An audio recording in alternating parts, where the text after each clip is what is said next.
At this point, it is super easy to recommend an M1 Mac to basically anyone.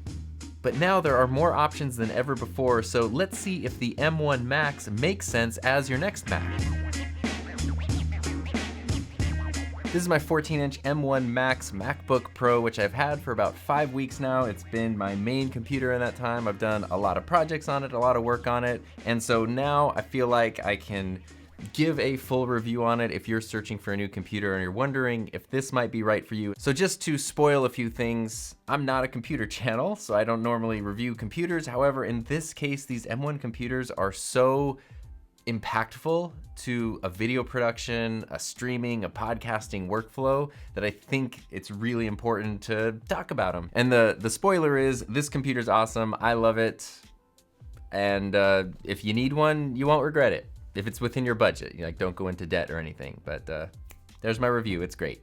As you can see in the timeline down below, there's a lot more time in this video, so let's talk about some of the reasons why it is so great. Just some context real quick. I've been using the base model M1 Mac Mini for a year, the 8GB cheapest Apple computer you can buy, and it has been great. It has started to hang up a little bit sometimes in my editing process because I'm using a lot of 422 10-bit files from the Sony a7S Mark III, and when you start layering all that on and adding color correction and adding in object tracking and all that, that's when the computer needs a little time to kind of render. And it's a desktop computer, even though mine's mounted under the desk.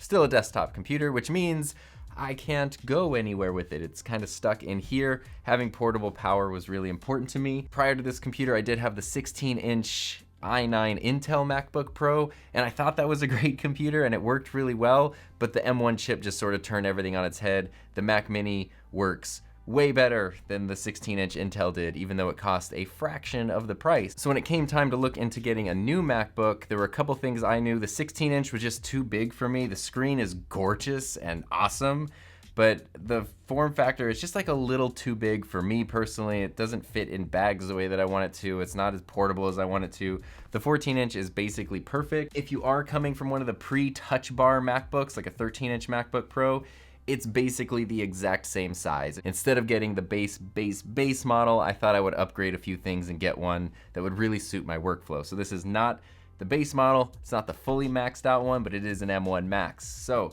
the specs of my computer are, it's the 14-inch M1 Max with Remember I said I'm not a computer channel? It's the 14-inch M1 Max with 32 gigabytes of RAM, a 2 terabyte hard drive, and the 24-core GPU. So 2 terabytes of hard drive space was enough to let me work off this computer without needing to connect external drives and stuff, and then I can move my projects off when I'm done, so that's why I did that. It'd be nice to have more space even, but Apple is very expensive when it comes to memory, so I didn't get that. The M1 chips work so differently and they're so efficient that when we think of RAM, like 8 gigabytes on an Intel one is not the same as 8 gigabytes on an M1 chip. It just really isn't. And I've spent a lot of time saying, hey, the base model M1 Mac Mini is amazing. You don't have to like spend a whole bunch of money on upgrades, but if you do want to upgrade or your workflow needs it, it's definitely gonna pay off. I decided 32 gigs was plenty for me. And then the reason I got the 24-core GPU over the 32-core GPU is because it was an accident. It would have been $200 extra. Honestly, it probably would have been worth it, but I didn't see it, and I got the computer, and I didn't even realize that, honestly. I know this like kills all of my credibility, but I didn't know until like I had already had the computer, and people were asking, why didn't you get 32? And I was like, oh, I didn't even realize. Oops. I was focused so much on like RAM and hard drive space, I didn't even, Anyway, if you're already spending the cost of this computer and you could spend $200 more to get the 32-core GPU, it's probably worth it. But what I can say is that the 24-core has not snored or bored me. Anyway, the 24-core is fine. It's not slowed down. Like, this computer is so crazy fast and powerful. It's worked great for me. I'll show you some of the work I've done with it, and we'll also put it through a stress test in this video. Talk about benchmarks real quick, because I don't care about benchmarks, and that's why I said we're gonna do it real quick. But basically, I've had Apple computers since 2006. I've done benchmarks. To me, they're meaningless. They give you a ballpark idea of how something might perform. If you are somebody who cares about about benchmarks and you want to know that or factor it into things, I did run a Geekbench 5 benchmark on this, and the OpenCL score was 43,412, so 43,412, and the single core score was 1764 with the multi-core score at 12,372. So those are numbers. The reason I don't really care about benchmarks is because I'm just more interested in how something actually works when it's in my workflow and my world and that kind of stuff. So my use case is that video production and streaming are the main things that I do. Both of those are very CPU intensive, GPU intensive things. When I edit, I use Final Cut Pro. Again, my main camera is the Sony a7S Mark III, which has 4K files that are 422 10-bit. They're big files, like it takes some power to work with them. And usually I'm shooting with multiple cameras, so I have other cameras coming in to have different shots. Sometimes I'll have 3 cameras going at the same time. I add color correction to every clip. I usually have some object tracking, add some stabilization. So there's a lot of extra things added to the footage within one of my Final Cut Pro projects. And that all those things take a lot of processing power. The other main apps that I use are Photoshop, Adobe Audition, Logic. I've been getting into Blender a bit more lately, and then I use Ecamm Live for streaming and recording some stuff, and then also Zoom a lot. The combination of Zoom and Ecamm is what really ground my Intel MacBook to a halt and made me end up needing the M1 Mac Mini because I was teaching online at the time and it just was not working with that computer. A big thing that has popped up, especially with the 14-inch M1 Max, are battery life and heat. It's crazy the number of messages I've gotten from people asking if it's overheating and the battery is really bad.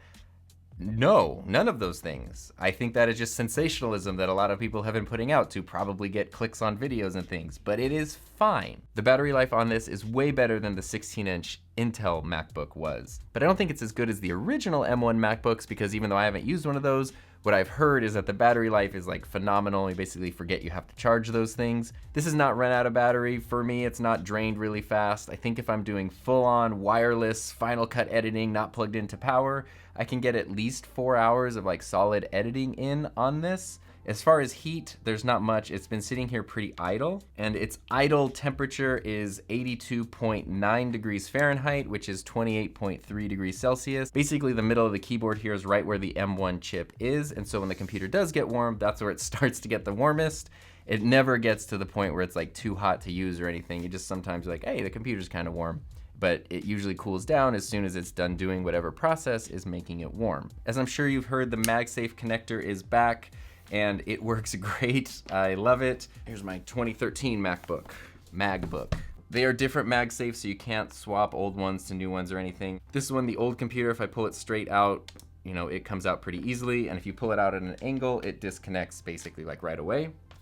The new one, if you pull it straight, it's a lot stronger, but as soon as you hit an angle, it comes right out. The M1 Max 14-inch comes with the 96 watt adapter, and you might be saying, what for? And that's just because it takes so much more power, but also this lets you fast charge, was it like 50% of the battery in 30 minutes or something? So MagSafe charges super fast. The MagSafe cable itself is a braided cable, so it's not gonna get like twisted or messed up, which is wonderful because the old cables would break a lot, like mine, which I had to put like shrink wrap electrical tape stuff on there because it started fraying, and I was afraid of electrical problems happening. Not a problem here because the cable itself is better, and if it does happen, you just get a new cable. You don't need a new adapter. The only complaint I have, you want to hear my first world problem complaint, is that the adapter doesn't have these little pegs. The old MagSafes had these little clips that popped up. They would go down and they'd pop up and you could just wrap the cable around it. Completely brilliant. This doesn't have that. I guess the logic being that you would just disconnect the cable and put the cable in your bag and the adapter separately, but that is super convenient, so I'll probably 3D print something to go around this and fix that. And the super cool part is that is only one of the ways that you can charge the computer. You can still use USB-C charging or Thunderbolt charging if you want to, or you've got adapters from Touch Bar MacBook Pros. Also, if you have an external display, you can use a Thunderbolt 3 cable to not only send the image to the display, but also charge the computer. I know that's not new with these ones, but it's new to my workflow and it's amazing. The important thing is to get an actual Thunderbolt 3 cable to let the power flow through. And the thing I thought was really interesting with this was that since it is the M1 Max and it comes with the big MagSafe adapter, my computer display can only output 60 watts, and I didn't know if that was gonna be enough to fully charge it like I needed to, but it's been perfect. The one cable runs the display, lets this be a second display, and then totally charges and keeps the computer charged. So between MagSafe, USB-C, and being able to be charged by an external display and good battery life on top of that, like battery life has just not been an issue at all on this computer for me. It's been awesome so far. So that's my thought on battery life. Before we dive too much into performance stuff, let's talk about the design. The design is awesome, and that's all you need to know about it. I'm sure at this point, if you're watching this video, you're familiar with the design. It feels really good, and that's important since it is a notebook. You're probably gonna be taking it, carrying it, using it, and it just feels sturdy and chunky in a nice way. The ports, of course, are awesome. On one side, you've got full-size HDMI, Thunderbolt 3, and SD card slot, which delightful because I use SD cards all the time, and even the V90 cards that I have to use in this camera work perfectly in here. And then on the other side is where you've got your MagSafe, 2 more Thunderbolt ports, and your headphone output, which also is powerful enough to power like high impedance headphones. The built-in speakers, as I mentioned in my first impressions video, are awesome. They're not just good for laptop speakers, like they are just good speakers, and plenty of times I just use those when I'm doing my rough editing. I was always a pretty big fan of the old school keyboard, and this feels, if anything, a little bit better. The keys don't have as much travel as these old ones do, but it's really, really close. The keys are actually either a little bigger or a little closer together than they are on this older keyboard, so that actually makes it easier to type on. I like that a lot. Of course, no touch bar. That's not a surprise to anyone at this point. Touch ID on here is awesome. It is super fast. I missed having Touch ID for my Intel MacBook, and this one is like, the second you even barely touch it, boom, it goes through. It IDs you through touch.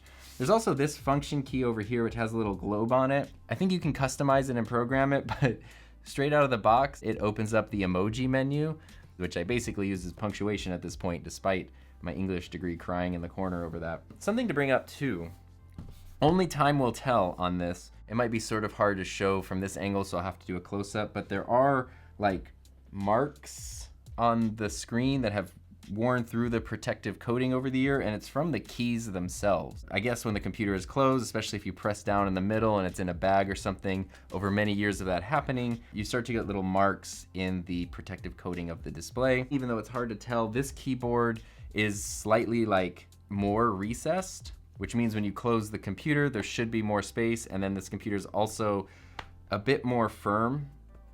There's still like a little bit of play. If you push on, you can flex it a little bit. I think that over time, you shouldn't have that same issue with the keys leaving marks on the computer. Something else about the physical design of the new MacBooks, which I noticed and I've seen little bits of conversation on online, has to do with sounds that they make when you move them, like cracking and creaking sounds. So when I got this computer and I was first using it, I noticed right away when I moved it, it would sort of like make kind of like a creaky, cracky, like sound. I don't know how to describe it. It wasn't like an electronic sound, it was like a physical sound from the casing of the computer. After about a week, it just stopped doing that, and my thought is that it was a brand newly manufactured computer and everything just kind of, you know, needed to get used and settled into place. I don't think it was a bad thing that would have caused any problems, but when you spend this much money on a computer, you want it to be perfect. Apple's a company that always talks about the perfection of their manufacturing and design process, so you should hold them to those standards. Of course, the display is better than that play over there. This is basically the best display I've ever used. It's super bright. If I put it up to full brightness, it's super crisp, super color accurate. This is a side-by-side comparison between the Liquid XDR display on the 14-inch MacBook Pro on the right and the Retina display on the MacBook Pro on the left. They're both at minimal brightness, and now they're both at half brightness, and now they're both at full brightness. So you can kind of see a little bit of the difference in brightness, but also in color reproduction, the levels of the blacks and the whites and all those things. And it all comes together to help the M1 Max be Maxnificent. I'm not going to spend a whole bunch of time talking about the notch because it's not something that's going to bother you when you're using this computer. Basically, a lot of us at this point have phones that have notches in them. And if you don't notice the notch on your phone when you're using it, you're probably not going to notice a notch on a much larger display. So physically, these are almost the same size, but the display you're getting 14-inch, even without the notch, the part below the notch, is still bigger than you were getting here. And then the notch, just to be clear, does not cut into your display. The display has been extended up into this area, which is normally just an empty bezel, and then the camera just hangs out there because it has to for practicality's sake. And then the menu bar gets pushed up, so you have more screen space. It's not cutting into your screen space, it's actually pulling the menu bar out of your screen space. I figure if the notch is one of the main things that people are complaining about with this computer, then Apple's doing a top-notch job. Fan noise, let's talk about that because a lot of people are wondering if I'm a fan of the fan noise, and there really isn't any. I have only found 2 times over the past 5 weeks that this computer has had its fans turned on to a point where I could hear them. They might be running right now, but I can't hear it or feel it. The M1 Mac Mini that I've had for a year has never made a sound. It's always been entirely silent, even though the fans are on. 3 days after I got the computer, I was importing 6 layers of 4K footage to Final Cut Pro, so I threw all the footage in there, and then I added my preset to all those layers. And when you first put footage into Final Cut Pro, it needs to kind of like process it and render it. I don't use proxy media or anything, it's the original files. The fans came on while it was doing that, like while it was processing that stuff, and then they turned off as soon as it was done. They weren't loud, they weren't anywhere near as loud as my old Intel MacBook Pro was, but you could hear them. And as soon as it was done doing what it needed to do, the fans turned off, and then the computer, of course, cooled down and everything too. But it hasn't done it other times. It was only in like those first 2 projects I did on it, but it hasn't done it since. So I don't know if it was still like indexing because it was new or what. It just hasn't done it since. My workflow hasn't changed, but I haven't heard the fans since then. Weirdly enough, the only thing I've had issues with in terms of footage is from the original DJI Mavic Pro. So this drone came out in 2016. It must be something with the codec because that's the only footage that has like made this computer go, what the heck are you doing? And it sort of like struggles with it, which is really weird because this is nowhere near as intense as like this camera, and it has no problem. But that's the only thing that's giving me problem. Otherwise, 4K footage, 120 footage. I've even done some 5K footage from the GoPro, 1080 foot, like any other camera, anything I've thrown at it has been totally fine. Now we can dive into some performance. So exporting times for Final Cut Pro. I've done a couple projects on this computer that I kept track of. It did a 22-minute 4K project. It exported that whole thing in 9 minutes and 33 seconds. It did the 21-minute Deity Pocket Wireless video that I made in 9 minutes and 1 second. And it did my 29-minute Canon L1 old school camcorder video, which was a pretty insane timeline. That 29-minute video was exported in 12 minutes and 46 seconds. Now what I'm actually doing right now as I'm speaking is I have put that exact same project onto my M1 Mac Mini, my base model, and it's exporting and I'm timing it, and we will see how long that took. So that giant project on the 14-inch M1 Max took 12 minutes and 46 seconds, and on the M1 Mac Mini, it took 13 minutes and 26 seconds. So basically less than a minute difference in exporting, but this computer cost $3,000 more than that computer did. So, but there is a difference in usability. When I got my first Mac Mini and my video workflow was still primarily 1080p, I was blown away because it never hung up on anything. And then as I started moving into more 4K and more layers and more advanced stuff, it started to kind of like hang a little bit in Final Cut Pro. Still not bad at all and better than my old Intel MacBook, but it was a thing that happened. This computer with all that crazy high-res footage and stuff never stops, never hangs at all. In fact, let's put it through a stress test right now because this computer seems too relaxed and we need to stress it out. So just remember that in addition to everything else that we're gonna do right now, I'm also running a screen recording, which is more processing power for the computer. Let's just get a baseline reading. So when I'm starting this and the computer's just been sitting here charging for a bit, the keyboard area is 88.8 degrees Fahrenheit, which is 31.6 degrees Celsius. We'll see how that heats up as we go on. The battery is not fully charged, but it is at 79%. I'm gonna unplug it. We're gonna do this all on battery power. We're not gonna be using the power adapter, and I'll keep the display brightness right where I normally have it, which is just above halfway. So I'm not trying to do anything that's gonna like give it an edge. We're just seeing what the actual performance is. I'm gonna open up Final Cut Pro first. That's my most used piece of software. And I'll open up that same project that I've been exporting and working on, which is my Canon L1 video because it's the most complex timeline I have at the moment. And there's a lot in here. So I showed you clips from this timeline earlier, but you can see there's multiple layers of footage. there's graphics, there's object tracking, there's audio happening. When you click on one of these clips, each one of them also has some color correction applied to it and some stabilization. Pretty much all of this second layer, all of these B-roll clips pretty much have stabilization on them. As you can see, there's just no lag happening though as I'm going through this. Even though the little dots are at the top of the timeline, which tells me that it's still processing the footage, there's just no lag. And this is how it's been editing the entire time. I can just continue to just throw footage on here. We'll put more raw footage in here. Let's go grab from a different video. Here's some anamorphic footage, a really long anamorphic clip that is 15 minutes long. And we'll put that there, and then I'll play around with it. I'll de-squeeze it a little bit. We'll add some color grading to it, or not color grading, just some basic corrections, I guess. So we've got this 15-minute clip, which has now been adjusted and is being processed, but again, there's no delay.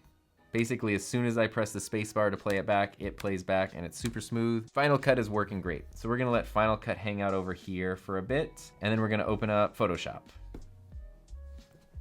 Still no fans or anything. I'll open up my thumbnail document, which has a whole bunch of layers. So here's Photoshop. Let's open up Adobe Audition because that's where I do a lot of audio editing, especially for podcasts and stuff. Let's open up Ecamm Live. I use Ecamm for streaming. I also use it whenever I have a Zoom call. That's kind of my virtual camera that I use. I'm just using the built-in webcam. Now I have connected my Ecamm Mini Extreme to the MacBook because that's normally how I'd use Ecamm Live. And that's actually bringing in a feed of this camera right here. If you notice it's a little stuttery, it's just because I don't have the right frame rate for the Ecamm. That's happening there, and that's still recording, and that will be going just in the background the whole time.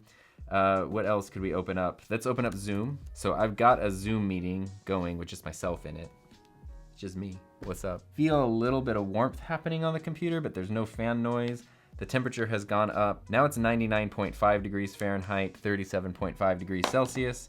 So I definitely do feel some heat coming here, but it's not making any fan noise whatsoever. It's dead silent. What else can we open? Let's do Chrome. So I don't know, let's go to YouTube. Let's go to Mac Rumors. Let's go to my website. Let's open up every page on my website. And battery, I should say battery is at, oh, no, it's not plugged in. It says that it's connected to a power adapter, but the only thing that's plugged in is the Ecamm Mini. That's weird. I don't know if the Ecamm is charging it or if it just thinks it is. I don't know. I'm gonna unplug the Ecamm, but I want this to not be running on any kind of power while we're doing this. So let's add in Blender. Let's open up Blender. I've been working through the donut tutorial. There's no lag in me like using Blender and doing stuff here, but when you're dealing with Blender, it's the rendering, the Blender render that is really where the processing power comes in. So if I click on like my object view and everything, I can see that. I can click on stuff and change it around, no problem. And the M1 Mac Mini worked perfectly on this too. So the thing with Blender is every time you are in render mode and you move, it has to re-render things. So it goes real pixelated and then it becomes clear. You can kind of see up here in the corner, it says path tracing sample. Once it gets to 32, that's the highest resolution preview we're gonna have. Let's render this image. Oh, the fans are on. Blender rendering, the loudest I've ever heard them. And the temperature is 45.9 Celsius, 114 Fahrenheit. But even while the fans are on, I can still edit. Like Final Cut is still working great. So that was Blender that pushed it over the edge. But not just Blender.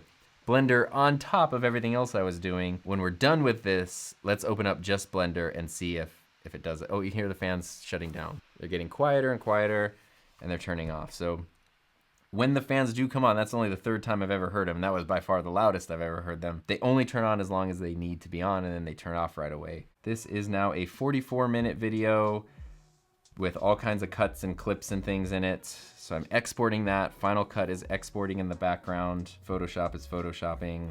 There's no lag at all in Photoshop, which is great. Do I have like a raw image I can put in here? It opens up, I can make adjustments to my raw image, no problem. And then I can still transform that full resolution raw image with no issues. So Photoshop's working great over here. And the computer's back to being quiet now. And the temperature is 40 degrees Celsius, 105 Fahrenheit at the hottest point. I guess I could open up Logic. Okay, Logic is working, and it's still dead silent doing all that, and it's exporting the Final Cut thing. Oh, Motion. Let's open up Motion. Put some Motion in the ocean over here. So we've got Ecamm, Final Cut, Motion, Photoshop, Audition, Notes, Chrome, Messages, QuickTime, doing a screen recording, Zoom, Logic, Discord, GarageBand, iMovie, and Keynote. And on top of that, Final Cut is exporting, Ecamm is streaming, Zoom is zooming, and even in my Final Cut export, while it's exporting on top of all this stuff, I can play it back with no lag or anything. So what I'm interested in is with Blender, if the fan, with all this other stuff happening, if the fans are gonna turn on, or if it's not just until Blender starts to render that the fans turn on. So if I'm just in here doing stuff, switching through the modes and whatnot, looking at my awesome donut over here. So Blender is actually not making the fans kick on just by being on. It's going to be when I render this. It's already halfway done. Fans haven't kicked on yet. Oh no, here they come. They're quiet. Oops. So it'll be interesting when it's done with the render if the fans turn off even with Blender still open. That took like, I don't know, 46 seconds on there. And now I'm gonna render the same thing out on the Mac Mini. So that's happening over here. We'll do one last test with that, and we'll close out all the other stuff and see how the fans come on when Blender's the only thing running, because you're probably not gonna be streaming and zooming and Final Cut exporting and Photoshopping and GarageBand and all that stuff with Blender. So it's the exact same time. Oh no, it's 1 second. It's 47 seconds to render that same thing on the Mac Mini. The Mac Mini's super good. That's what this is showing you. Performance-wise, there were no issues with any of those applications while they were all running simultaneously. They all worked great.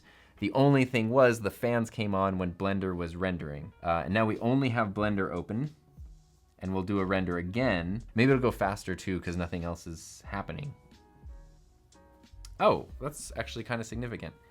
So without anything else running, this render took 31 seconds instead of 46 seconds. And without anything running on the Mac Mini, it was 47 seconds. Now we're seeing a bit of a bigger difference, and the fans didn't turn on at all when it was rendering that time. So the fans only turned on when Blender was rendering and everything else was happening. That's crazy performance, right? Like, that's crazy. It's good. It's very good.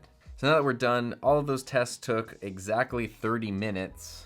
The MacBook right now is 102 degrees Fahrenheit, 39 degrees Celsius, and the battery is at 63%, down from 79%. So we lost 16% of battery in 30 minutes by literally opening like every application I could on the computer and stressing it out a lot. You're never gonna do all that stuff at once, because that would be crazy. So the goal here is to help you draw conclusions for what might work for your workflow by seeing this just sort of used in my workflow. And maybe we do similar things, maybe we don't, but you can kind of judge for yourself as far as that goes. The M1 Mac Mini, cheapest Apple computer you can get, still amazing and super, super usable. This one is absolutely a joy to use. And for me, the biggest thing is up at this point, no matter what I throw at it, even if it gets a little warm, even if the fans do turn on from time to time, it never hangs for a second. And I love it when technology can get out of the way and let you do what you need to do. That's like my favorite thing. This computer does that exceptionally well. And speaking of things that do things exceptionally well, thank you to everybody who helps support my channel through YouTube, channel memberships, and Patreon. And if you want to see more about that awesome M1 Mac Mini, check out my long-term M1 Mac Mini review right here.